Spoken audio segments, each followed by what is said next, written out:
오늘 말씀의 제목은 궁극적인 고헬이란 제목으로 말씀 나누기를 원합니다. 우리는 지난 5주간에 걸쳐서 룻기의 전반을 살펴보았습니다. 텅 비어버린 나오미가 회개하고 고향으로 돌아왔고, 그의 며느리 룻이 하나님의 헤세드를 소망하면서 하나님의 그 언약 백성으로 되기 위해서 자기의 고향이 아니라 시어머니의 고향인 베들레헴으로 돌아왔습니다. 그리고 헤세드를 소망함으로 살아가기 때문에 또 다른 헤세드를 소망하고 있었던 보아스의 눈에 룻이 띄었고, 이들이 만나 고엘 제도를 통하여서 아들을 낳아줌으로 아들 오벳을 얻게 되었습니다. 이러므로 말미암아 룻기 전반에 있어서 하나님의 헤세드가 바라는 자들에게 그대로 성취되었음을 우리가 말씀을 통해서 보았습니다. 사실 우리가 아는 방식대로 보면 룻기서의 주제는 이제 다 끝나는 것처럼 보입니다. 룻과 보아스가 주인공처럼 보이고 그것을 끝내도 이상하지 않아요. 그런데 너무 이상하게 룻기서의 제일 마지막에는 족보가 나옵니다. 이상하게 족보가 제일 마지막에 등장한다는 것이죠. 성경에서 등장하는 족보들은 일반적으로 책의 제일 첫머리에 나오는 것이 일반적이에요. 그래서 이야기의 전개가 전환된다든지 아니면 새로운 국면을 맞이하는 것을 알려주는 역할로서의 족보가 일반적으로 있어요. 그런데 룻기서는 너무 이상하게 다 이야기가 끝났는데 마지막에 족보가 위치하고 있다는 것입니다. 그러면 룻기의 저자는 우리에게 무엇을 말하고 싶었을까요?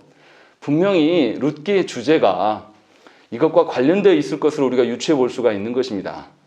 생각을 해보시면 마태복음 1장 첫 시작할 때 뭐가 나옵니까? 예수 그리스도의 족보가 먼저 나오는 것이죠. 그리고 나서 그리스도의 세계가 어떻게 시작되는 것을 딱 설명해 줘요. 사복음서의 가장 첫 시작을 이렇게 여는 것이죠. 그런데 룻기서는 이상하게 족보가 제일 마지막에 나온다는 것입니다. 그러면 이 족보의 의미가 무엇인지 우리가 알아야 돼요. 그렇지 않으면 정말로 룻기의 저자가 우리에게 하고 싶은 말을 우리가 보지 못하게 된다는 것입니다. 오늘은 그 이야기를 하고자 하는 거예요. 오늘 족보를 보면 족보가 베레스에서부터 다윗까지 딱 10대만을 가리킵니다. 10대만을 지칭하고 있어요. 그런데 시작이 뭐냐면 베레스부터 시작하고 있어요. 베레스가 누굽니까?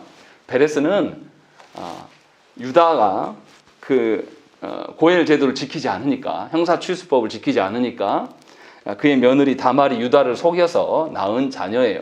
어떻게 보면 근친상간의 자녀이죠. 그런데 이 베레스부터 족보가 시작되고 있다는 것이고, 유다가 아니라, 그러니까 유다 밑에 베레스인데 베레스를 먼저 언급을 하고 있고, 그리고 이 유다의 족보가 다윗의 계보까지 이어지는 것을 오늘 족보에서 알려주는 것입니다. 분명히 그래서 베레스가 먼저 나온 것을 이상하게 생각을 해야 돼요. 그런데 오늘 우리가 룻기서에서 이 고엘 제도로 태어난 아이가 누굽니까? 오벳이에요. 오벳과 베레스는 입장이 똑같습니다. 자기의 친아버지에 의해서 낳은 자녀들이 아니고 고엘 제도를 통하여서 나온 아이들이에요.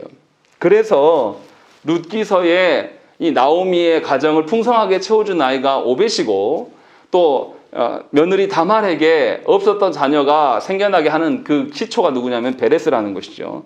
이렇게 베레스나 오벳은 둘 다 처지가 똑같아요. 그래서 형사계수법에 의해서 집안을 일으켜 세우는 그 아들들의 이름으로 지금 시작을 하고 있다는 것입니다. 그리고 유다 자손이 다윗까지 이어진다는 점은 우리가 아직 읽진 않았지만 창세기 49장의 말씀을 반영한 겁니다. 야곱이 죽기 전에 12 아들들에게 복을 선언하는 구절이 나타나요. 그 중에서 유다에 대한 복의 선언 구절이 나와요. 창세기 49장 10절에 보면 규가 유다를 떠나지 아니하며 통치자의 지팡이가 그 발 사이에서 떠나지 아니하기를 실로가 오시기까지 이르리니 그에게 모든 백성이 복종하리로다 라고 되어 있습니다. 성경에서 규는 뭡니까? 왕의 지팡이를 말하는 것이죠. 권세를 말하는 겁니다. 그리고 통치 지팡이도 또 언급을 하고 있어요. 그래서 이스라엘의 참다운 왕이 유다로부터 나올 것이다 라는 것을 야곱이 이미 복을 선언을 했고, 그것대로 지금 실현되어 가고 있는 것을 룻기서에서 보여주고 있는 겁니다. 아직 그 왕이 태어나진 않았지만 그 왕을 향해 가고 있는 그 과정에서 나타난 인물이 바로 베레스다라는 것을 우리에게 알려주는 것이죠. 그런데 한 가지 이상한 점이 있습니다. 이 오벳은 누구의 자녀로 등극이 되는 게 맞습니까? 고엘 제도상으로 보면 나오미의 남편 엘리멜렉이나 아니면 엘리멜렉의 아들, 그러니까 룻의 원래 죽은 남편 말론의 아들로 기록되어지는 것이 맞아요. 그런데 오늘 족보 보면 말론이나 엘리멜렉은 등장하지 않습니다. 21절 보면 보아스를 낳았고 보아스는 오벳을 낳았다 라고 하면서 특이하게 보아스 밑으로 넣어놓고 있는 것입니다. 고엘 제도상으로 보면 이거 이상한 거예요. 왜 이렇게 기록하고 있을까? 이것이 이상한 것입니다. 또 그러면 베레스의 경우도 마찬가지예요. 베레스도 한번 생각을 해보면 베레스도 유다의 아들로 나오면 안 됩니다. 원래 원음이라면 유다의 아들들이 있었죠. 세 아들들이 있었는데 첫째의 아내가 누구냐면 다말이에요. 그 첫째 이름이 엘입니다. 엘이 있었고 그 뒤에 아들 오난이 있었는데 둘 다 죽었단 말이에요. 그러니까 베레스의 아들은 정확히 말하면 유다의 아들이 아니라 엘의 아들이 되어야 됩니다. 그런데도 불구하고 성경은 일부러 유다로 기록하고 있습니다. 이것은 무엇을 말하려고 하는 거냐면 혈연 중심으로 지금 하나님의 계보가 이어지고 있는 것을 말하려고 하는 것이 아니에요. 하나님의 헷세드를 알고 하나님의 헷세드의 한 방편으로서 고엘 제도가 있는데, 형사 취수 제도가 있는데, 이 제도에 의하여서 하나님의 계보가 지켜지고 있다라는 것을 알려주기 위하여서 엘이 아니라 엘리멜렉이나 말론이 아니라 분명하게 유다의 아들 베레스로 나오고 또 이 보아스도 보아스의 밑으로 오벳이 나타나고 이렇게 기록하고 있는 것입니다. 그래서 분명하게 이 지금 저자가 하고 싶은 이야기는 뭐냐면 그 가문에서 혈연 중심이 아니라 가문의 고엘이 누구인가를 드러내고자 한 것이죠. 가문의 고엘, 그 가문의 고엘 제도가 있음으로 말미암아서 고엘 되어지는 자가 옴으로 말미암아서 그 가문이 살아날 수 있었기 때문에, 그래서 다말의 고엘은 유다였습니다. 분명하게. 그리고 룻의 고엘은 보아스였습니다. 다시 말하면 다말의 구속자, 자녀가 없었던 그 대가 끊겨진 가정의 구원주는 유다로 나타나고 룻과 나오미의 구속자는 보아스가 되는 것입니다. 창세기 저자는 의도적으로 보아스의 가문에 오벳을 넣음으로써 유다로부터 다윗으로 이어지는 계보를 보여주고 있는 것입니다. 그리고 우리가 여기서 다 말하고 있지 않지만 마태복음에 넘어가면 예수 그리스도의 계보가 누구로부터 이어집니까? 다윗으로부터 예수 그리스도까지 또 연계되어지는 것을 우리가 볼 수가 있는 것입니다. 그러니까 룻기의 저자가 하고 싶은 이야기는 뭡니까? 유다로부터 내려오는 이 제도가 혈연 관계가 아니라 하나님께서 고엘 제도로 말미암아서 그 가정을 지키셨고, 또 이 룻 가정 안에서도 하나님께서 보아스를 통하여서 고엘 제도를 이뤄가신 것처럼 진정한 고엘은 누구냐? 바로 예수 그리스도시다 라는 것을 이야기가 하고 싶어서 지금 마지막에 족보가 나타나고 있는 겁니다. 그래서 룻기의 결론은 보아스가 아들을 낳아준 것이 아니에요. 룻기의 결론은 족보에 나타나 있는 것입니다. 그 당시에는 분명하게 보아스가 주인공처럼 보일 수 있어요. 족보가 없다라면. 우리가 흔히 아는 방식으로 룻기서의 주인공은 누구냐라고 하면 우린 다 룻이나 보아스를 말합니다. 그런데 족보까지 포함해서 생각해보면 족보가 말하고자 하는 것은 사람들이 아니에요.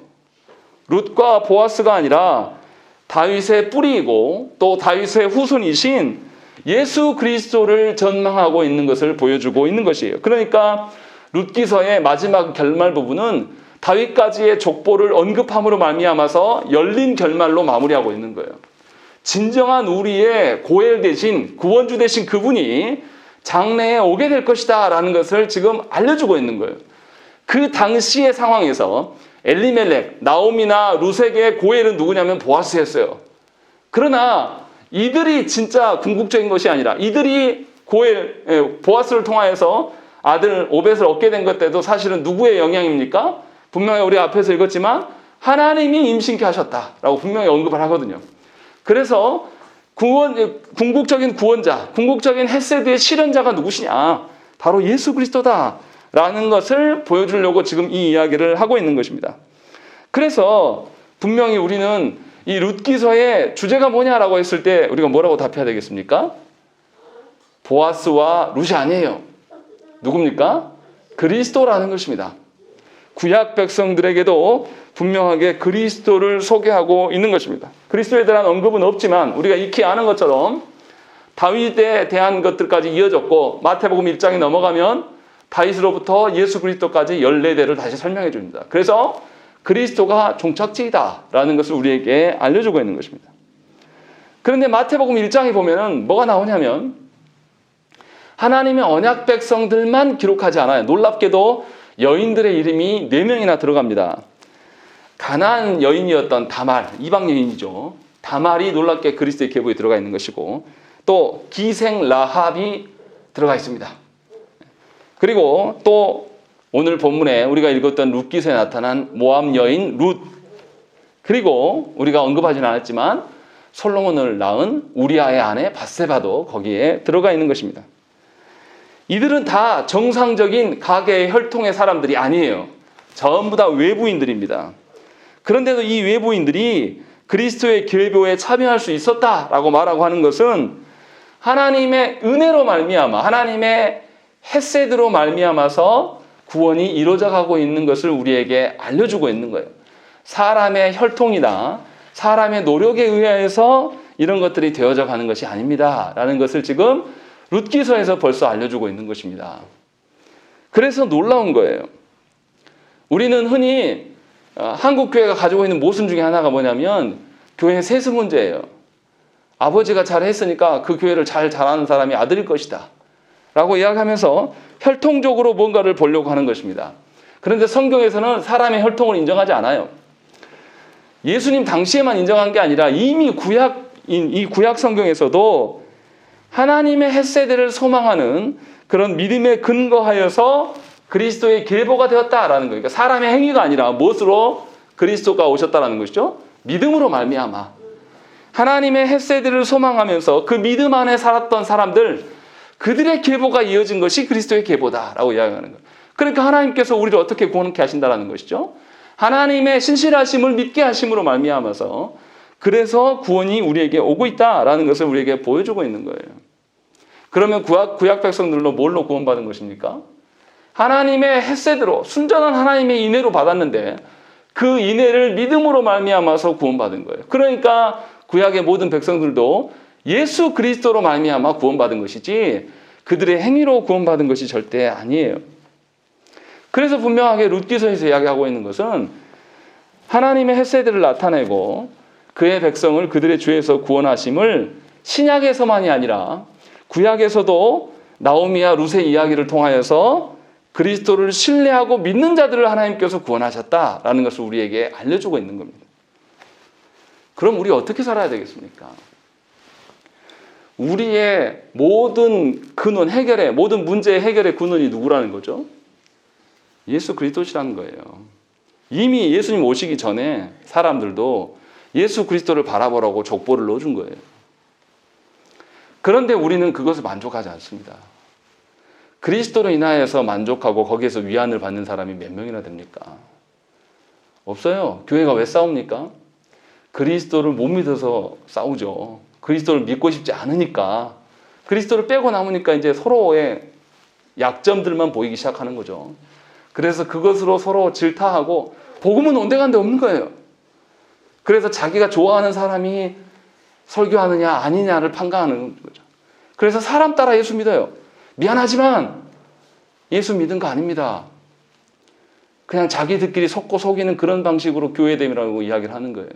그래서 자기에게 상처 준 목회자가 있으면 그 사람이 나중에 그 목회자가 회개하고 바른 복음을 전해도 인정하지 않아요. 중요한 것은 예수 그리스도가 전달되는 거예요. 사람 누구가 전하는 게 중요한 게 아닙니다. 그런데 우리는 이것에 완전히 찌들려 있습니다.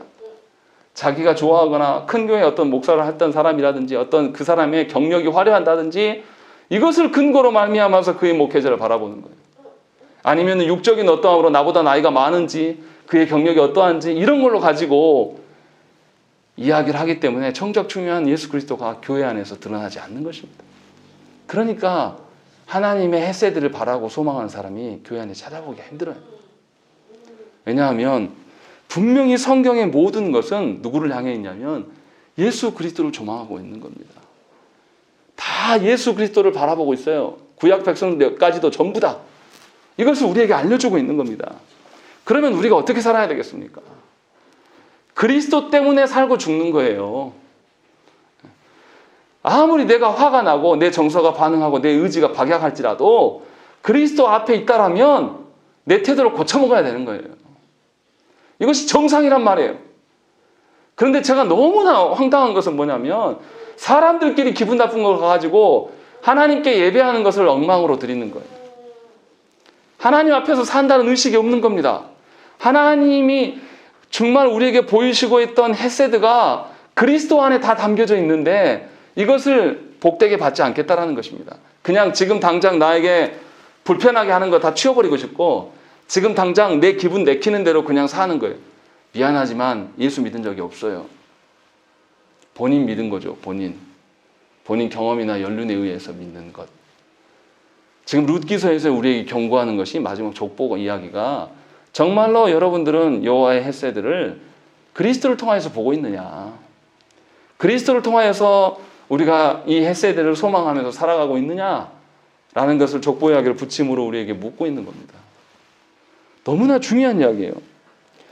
생각을 해보세요. 룻기와 그리스도의 관계가 어떻겠습니까? 룻기서에서 하고 싶은 이야기가 뭐예요? 사사기에 혼란한 가운데 어째서 혼란했습니까? 사사시대가 자신의 소견에 오른 대로 살았어요.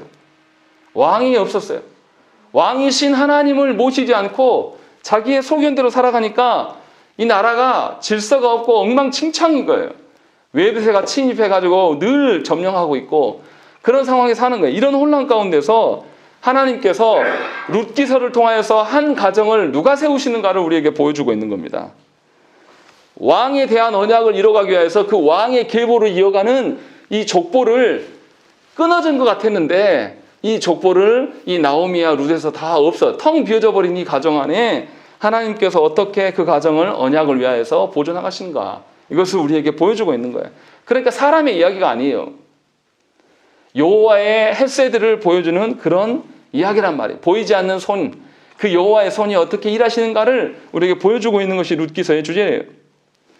우리 생각에는 사람 생각에는 이방 여인 그것도 과부를 통해서 여호와의 헤세드를 신뢰하시게 하시고 여호와의 헤세드를 향한 신실함을 보이고 있다는 거예요. 놀랍지 않습니까?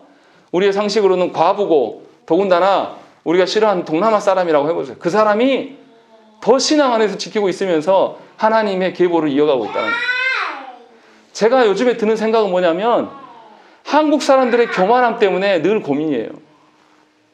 한국 사람들은 엄청 무지하게 교만합니다. 하나님 앞에 엎드릴 줄 몰라요. 그런데 제가 요즘에 계속 고민하고 기도하는 건 뭐냐면 우리나라로 일하러 온 동남아시아 분들은 정말 순수해요. 아, 내가 그분들에게도 가야 되지 않냐 이러고 있을 게 아니라 복음을 인종과 상관없이 해야 되지 않냐라는 생각 계속 기도하고 있습니다. 왜냐하면 복음에 반응할 수 있는 그런 순전한 사람들이 필요한 것이지 교만한 사람들에게 복음이 유용하지 않다는 것입니다. 우리가 먹고 살만하고 우리가 배 굼지 않기 때문에 하나님께 나오지 않아요. 정말 먹고 살기 힘들고 죽을 것 같은 시절에는 그 독재의 치하에서도 하나님께 나올 수밖에 없었어요. 그런 순전한 우리의 믿음의 선배들이 있었습니다. 그래서 교회가 존속된 것이죠. 그런데 우리 시대는 사람의 생각이 판을 칩니다. 이방 여인이고 별에 볼 곳 없는 그런 사람들에게 복음을 주지 않아요. 그러나 분명하게 복음에서는 오늘 말씀에서는 이방 여인이며 과부였던 이 여인에게 여호와의 헤세드를 담지하게 하셨어요. 그리고 이 여인으로 말미암아서 하나님의 신실하심을 보인 거죠. 다시 한번 뭘 보여주는 겁니까? 교만한 자를 하나님께서 경고하시는 거예요.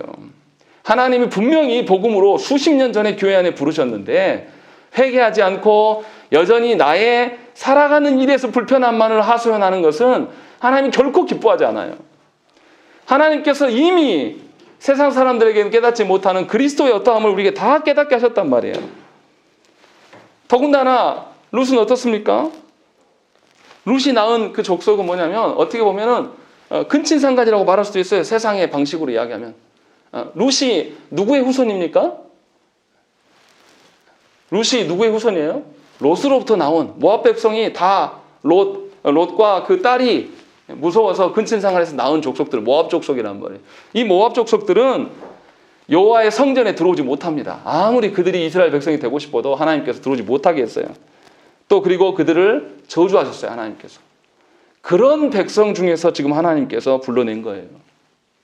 우리 생각에는 이스라엘의 그 혈통, 거룩한 혈통에서 무엇인가가 될 거라고 생각을 한단 말이에요. 그런데 놀라운 것은 메시아를 오는 데 있어서 계보로 있는 사람이 누구냐면 이 모압 여성. 하나님의 성전에, 하나님의 회중에 들어올 수 없는 이방 여인을 통해서 하나님께서 보여주는 것이죠. 이것은 무엇을 실현하는 것입니까? 아브라함에게 하나님께서 약속하셨던 그것이 실현하는 거예요. 하나님께서 아브라함에게 땅과 자손의 약속 외에 또 무슨 약속을 하셨습니까? 너로 말미암아 열방의 복의 통로가 되게 하겠다. 너로 말미암아서 모든 열방의 이방 민족들까지 하나님의 복, 헤세드가 전달되게 할 것이다. 라는 것을 하나님께서 보이셨고 그것이 지금 이 룻에게서 지금 전달되고 있는 것을 우리에게 보여주고 있는 것입니다. 그래서 복음은 누구에게 필요한 거냐면 본인이 죄인임을 알고 하나님 앞에 겸손히 엎드려서 회개하는 사람들에게 하나님의 복음이 능력을 발휘하는 거예요. 분명히 우리가 알아야 된다는 것입니다.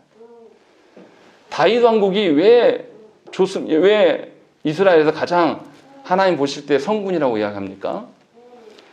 사울 왕국은 어땠습니까? 굉장히 인간적인 그런 사람의 깨로 세워진 왕국이었어요. 그래서 하나님께서 버리셨죠. 그런데 다윗 왕국은 하나님의 인애를 끝까지 구합니다. 사울이 다윗을 죽이려고 했을 때도 다윗은 어떻습니까? 하나님이 기름 부으신 종이기 때문에 건드리지 않아요. 그러면서 하나님의 인애를 구하면서 견딥니다. 분명히 다윗 왕국의 그 계보를 보면 이방 여인이 침투해 있고 더더구나 과부였던 사람을 통하여서 집안을 일으키는 것을 하나님께서 보이시는 거예요. 사람의 교만함과 사람의 어떠함으로 하나님 나라의 어떠한 일들이 이루어지는 것을 허용하지 않으신단 말이에요. 왜냐하면 우리가 너무 교만하니까. 교만해서 뭘 못 보니까. 하나님께서 이루어가신 그리스도 안에 하나님의 헤세드가 다 있음을 알려주셨는데도 불구하고 그것을 보지 못해요. 우리의 잘남이면 그걸 보지 못한단 말이에요. 그러니까 성도 여러분들의 잘남이면 하나님께 절대 의지하지 않아요. 세상에서 살만한 사람이 예수 믿으러 돌아오는 경우는 별로 못 봤습니다. 내가 다 잃어버리고 죽을 것 같은 상황이 되어야지 하나님을 그때라도 찾죠. 그것도 은혜예요. 그때라도 찾으면. 우리는 그런 죄된 본성이에요. 죄인이 얼마나 악독합니까? 죄인이 그냥 그렇게 조금 실수하는 거 가지고 하나님께서 죄인이라고 하시겠습니까? 그렇지 않아요. 근본부터 하나님 앞에서 교만을 떨치는 거예요. 얼마나 고집스럽냐면 하나님께서 그리스도 안에서 모든 것을 복을 주시겠다고 약속을 하셔도 그거 믿지 않아요. 죄인의 본성이 우리가 그걸 갖고 있습니다. 그래서 틈만 나면 그리스도를 가로막을 것들을 찾아내요. 내 감정을 건드리는 일들, 내 의지에 박약한 것들, 누가 안 건드려도 자기가 스스로 풀에 죽어가지고 아이고 나는 안 돼 글러먹었네 스스로 주저앉는 경우도 있단 말이에요. 우리가 그런 존재예요. 그래서 하나님께서 사람의 복이 어떠함으로가 아니라 하나님의 놀라운 헤세드로 말미암아서 우리를 이루어 가신다는 것이죠. 이 룻기서를 누가 읽었겠습니까? 구약 백성들 중에서. 이스라엘이 멸망해버리고 이스라엘 백성들 또 유다 백성들이 포로로 바벨론을 끌려갔을 때 이 룻기서를 이스라엘 백성들이 읽었습니다. 나라까지 다 잃어버리고 아무것도 없는 그 이방의 압제 속에서 이들이 이 본문을 읽어가면서 마지막에 족보를 보면서 무슨 이야기 했겠습니까? 하나님의 메시아는 오신다. 우리가 지금 이렇게 처절한 상황 속에 있어도 모두 다 잃어버렸어도 하나님 나라의 소망은 그리스도에게 있다. 메시아에게 있다. 라는 소망을 가지면서 이 룻기서를 읽었단 말이에요. 우리도 동일한 심정으로 이 말씀을 대해야 되는 거예요. 내 삶이 다 잃어버리고 나에게 건강도 없고 물질도 없고 친구도 없고 홀로 된 것처럼 느껴질 때 더더욱 하나님의 말씀 가운데 하나님의 말씀이 작용할 수 있음을 우리가 보아야 된다는 것입니다. 그리고 그렇다면 이 룻기서와 그리스도의 관계는 알겠고, 그럼 우리와 그리스도의 관계는 어떻게 했습니까? 룻기는 땅과 자손에 대한 기업 물음이 여호와의 헤세드를 깨닫고 나온 자들에게 의해서 시행되는 것을 우리에게 보여줍니다.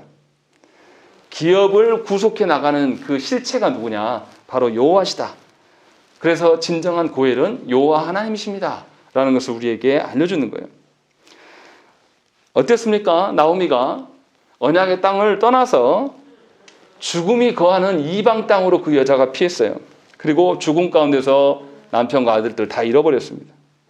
그런데 하나님은 거기서부터 일하시는 거죠. 죽음의 땅에서 이들을 여호와의 날개 품 안으로 이들을 거두어내시는 거예요. 그때 나오미가 어떻게 하죠? 자기가 깨달았어요. 내가 죄악 가운데 있었구나. 남편이 죽은 것도 하나님의 심판이고 아들들이 다 죽은 것도 하나님의 심판이었구나를 깨닫고 그때서라도 하나님의 임재가 있는 당신의 고향 땅으로 가야 되겠다. 고향 땅으로 돌아가면 얼마나 우색거립니까? 모든 것을 잃고 빈털터리로 왔으니까 얼마나 우세당하겠어요? 그런데도 불구하고 여호와의 헤세드를 보면서 돌아가는 거예요. 하나님께서 이를 이렇게 만드신 거죠. 마치 이거하고 똑같아요. 에덴 동산에서 아담과 하와가 하나님 앞에 범죄하고 거기서 쫓겨남을 당했을 때에 죽음 가운데, 이제 사망 가운데 머물러야 될 사람들이에요. 그런데 하나님께서 이들이 범죄하자마자 나타나셔서 그들에게 누구를 약속하십니까? 그리스도를 구속주로 주실 것에 대한 약속을 주신 거예요.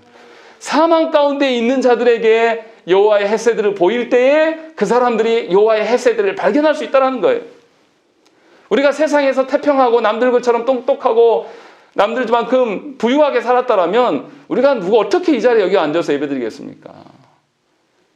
하나님께서 우리를 죽음의 그늘을 맛보게 하시고 인생의 비참이 무엇인지를 경험하게 하셨기 때문에 그나마 여호와의 헤세드를 발견하면서 내가 아무것도 의지할 수 없는 그런 처지에 있으니까 내가 하나님이라도 붙잡아 보겠다라는 그런 상황들을 만드시고 하나님께서 이끌어 가신다는 거예요. 그러니까 우리는 죽음의 상황에서 누구를 봐야 되는 것입니까? 그리스도, 하나님의 영원한 헤세드이신 그 그리스도를 발견할 수가 있어야 되는 거예요. 그렇게 우리가 예수 믿고 그렇게 우리가 살아가는 자들이에요. 구원이라는 것은 바로 이런 겁니다. 죽음에 있는 자들을 죽음 가운데 있어서 모든 것을 상실해버리고 껍데기밖에 남지 않은 나에게 하나님께서 건지셔서 껍데기라도 하나님께서 기뻐하시겠노라 하면서 우리 같은 것들을 향하여서 하나님께서 뛸 듯이 기뻐하시면서 우리를 죽음의 현장에서 걷어내는 거, 이게 구원이에요. 평생에 그러니까 우리는 죽음과 싸울 수밖에 없는 것이고 이 일들을 그리스도를 통하여서 하나님께서 생명으로 전환시켜 주겠다라는 것을 밝히셨다란 말이에요. 그러니까 우리가 인생 가운데 사망으로 인하여서 눌리고 홀로 된 것하는 그런 눌림을 받고 세상으로부터 외면당하는 건 정상이에요. 이상한 게 아니란 말이에요. 그런데 어찌된 영문인지 교회가 조그만 눌림을 당하면 못 견뎌해요. 세상 사람들은요, 제가 느끼기에 세상 사람들이 훨씬 잘 견디는 것 같아요. 그리스도인들처럼 인내심이 없고 그리스도인처럼 지속성이 없는 사람들은 정말 드물어요. 그 크고 높으신 하나님께서 우리를 책임져 주시겠다고 약속을 하심에도 그것을 안 붙잡는단 말이에요. 우리에게는 마지막 보루가 있어요. 그것으로 살아가라고 하나님께서 말씀하신단 말이에요. 분명히 우리를 그래서 그런 방식으로 언약 안에 부르시고 우리를 채우시는 거죠. 그래서 하나님께서 육신을 입고 세상 가운데 외면당하면서 홀로 걸어가는 것 같은데 우리에게 무엇을 보게 하셨냐면 하나님의 새하늘과 새 땅을 누리면서 살도록 우리를 그리스도인으로 불러내셨단 말이에요. 우리의 삶에 죽음이 드루어져 있고 모든 것을 잃어버리고 아무것도 없는 상황 같은데 하나님의 영광의 풍성함을 하나님께서 늘 보여주고 계시는데 우리가 그 예수 그리스도를 믿지 않기 때문에 영광을 모르는 것입니다. 그러니까 세상 사람들의 고민거리와 예수 믿는 사람들의 고민거리가 똑같은 거예요. 회개해야 됩니다. 내가 진실로 그리스도를 붙잡지 않는구나. 내가 정말로 그리스도의 힘으로 사는 존재가 아니구나 라는 것을 놓고 하나님께 회개해야 돼요. 목사로서 말씀드리기는 정말로 그리스도를 붙잡고 그 그리스도를 따라가는 사람은 극히 소수예요. 교회가 이렇게 많지만 별로 없습니다. 바로 여러분들이 그 소수자가 돼야 돼요. 그래서 그리스도로 살아가는, 그리스도께서 우리의 영원한 해서 되심을 드러내면서 증언하는 삶을 살아가야 돼요. 이렇게 살아가는 것. 그러면 천국은 누구의 것입니까? 세상에서 연약하고 자격이 없는 자들, 그런 자들이 천국의 백성이 되는 겁니다. 아무것도 의존할 데가 없어서 가난한 거예요. 조금이라도 돈이 됐든지 친척이 됐든지 부모가 됐든지 형제가 됐든지 의논할 수 있는 사람은 가난하지 않습니다. 절대 하나님께 나와 엎드리잖아요. 오히려 하나님께서 그 모든 것을 다 끊어버리시고 이제 내가 죽는 일밖에 없구나라고 하는 그 사람에게 하나님의 그리스도, 하나님의 헷세드가 훨씬 더 잘 보인다는 거죠. 이것을 우리에게 보여주고 있는 겁니다. 그래서 천국은 아무런 자격이 없고 세상에서 벌품없고 미련하고 아주 천한 그런 자들의 것이에요.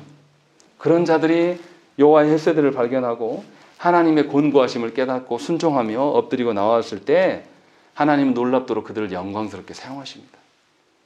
룻도 아주 천한 여인입니다. 다 말아먹은 집안의 며느리예요. 우리 시대에 얼마나 사람들 무시합니까? 그 사람 하나 댐댐이로 하는 게 아니라 그 사람의 직업이 뭐고 그 사람 집안이 뭐냐 하면서 엄청 따져가면서 얼마나 사람을 우습게 여깁니까? 세상은 그래요. 그런데 하나님은 가장 연약한 자를 들어서 하나님 나라의 영광을 바라도록 하나님께서 사용하신다는 거예요. 이러한 특권을 우리에게 주셨다는 거예요. 그래서 강한 자를 부끄럽게 하시겠다는 거예요. 하나님. 세상에서 떵떵거리고 힘있게 살아가는 사람이 정말 행복하고 정말 그들이 정직하게 살아갑니까? 그렇지 않아요. 자기를 드러내는 사람 치고 정직한 사람은 없습니다. 자기를 버리고 예수 그리스도 안에 서는 사람들이야말로 정말로 하나님의 헷세드를 알고 하나님 앞에 정직하게 설 수 있는 거예요. 그러니까 우리가 구해야 할 바는 무엇입니까? 하나님 앞에 정직할 수 있기를 구해야 되는 거예요. 그렇지 않고는 우리는 하나님의 영광이나 하나님의 도우심이나 하나님의 능력을 전혀 누리지 못하는 거예요. 그냥 세상 사람들하고 똑같이 살아가는 거예요. 몸뚱이는 교회가 있지만 하나님의 어떠함을 전혀 못 누린다는 것입니다. 나오미와 룻이 어땠어요? 다 잃어버렸을 때 나오미는 돌아오면서도 두 며느리에게 고향 땅으로 가려면 가라. 이렇게까지 말했어요. 그런데도 룻이 무슨 소망이 있다고 그 어머니를 따라왔겠습니까? 그렇게 아무것도 보이지 않는 그 상황 속에서도 아직 자기가 경험해보지 못한 여호와의 헷세드를 소망하면서 따라온 그자에게 하나님 나라의 영광을 하나님 주시겠다고 약속하시는 거예요. 아무것도 보이지 않는 그런 상황 속에서 영원한 나라를 기업으로 받고 하나님 나라를 소망하고 살아가는 사람은 이 땅에서 나그네예요. 정말 힘이 없고 연약하고 무시당하면서 아무도 인정하지 않으면서 살아가요. 그러나 그 사람은 절대 외롭지 않습니다. 이미 하나님 나라를 봤거든요. 이미 하나님 나라의 영광을 봤어요. 이 땅에서 내가 높아지면 뭐 할 것이고 이 땅에서 내가 얼마나 사람들한테 인정받으면 그게 무슨 의미가 있습니까?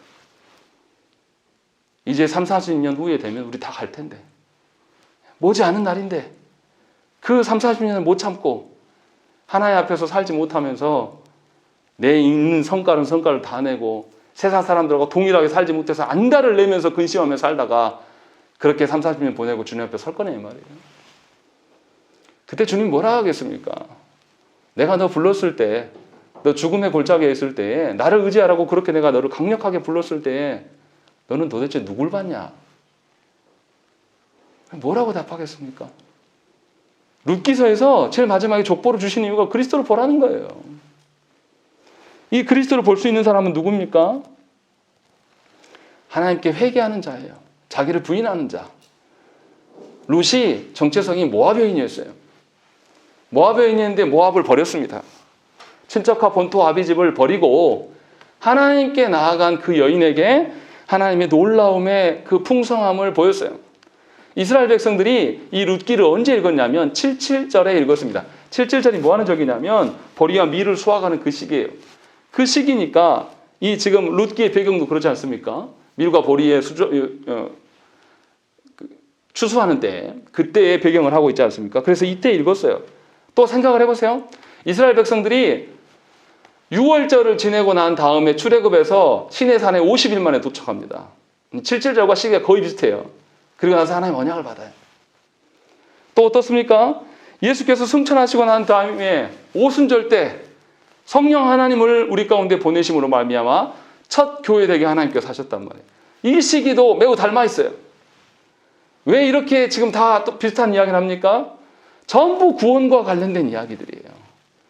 하나님의 언약의 법을 줘서 가나안 땅에 어떻게 살 것인가, 또 예수 그리스도를 떠나가시고 우리에게 성령님을 내주게 하심으로 말미암아 성령님을 통하여서 예수 그리스도를 어떻게 볼 것인가를 우리에게 보여주신 그런 사건들을 통하여서 이 절기를 보여주고 있는 것입니다.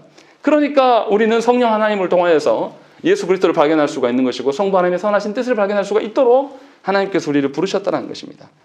이 이방 여인이었던 룻이 하나님의 이러한 돌봄 가운데 7.7절의 잔치에 참여한 거예요. 그래서 모압 여인 룻은 이방인과 유대인 모두에게 아브라함의 복이 이루어지는 것을 지금 증거로 보여주는 여인이라는 것입니다. 이러한 놀라운 사람, 아주 멀리 있었던 사람, 전혀 기대할 수 없었던 그 사람이 하나님의 언약이 실현됨에 본보기가 되었다는 것은 정말 놀라운 일이에요. 이방 여인이고 하나님 나라에 이름을 올릴 수 없었던 그 여인이 지금도 우리 입에서 불리우지 않습니까? 얼마나 영광스럽겠습니까? 하나님 나라에 가서 우리가 정말로 이 여인 룻을 보면서 우리가 마주하면서 물어볼 텐데 그때 심정이 어땠습니까? 말로 표현할 수 있겠습니까? 나 같은 것을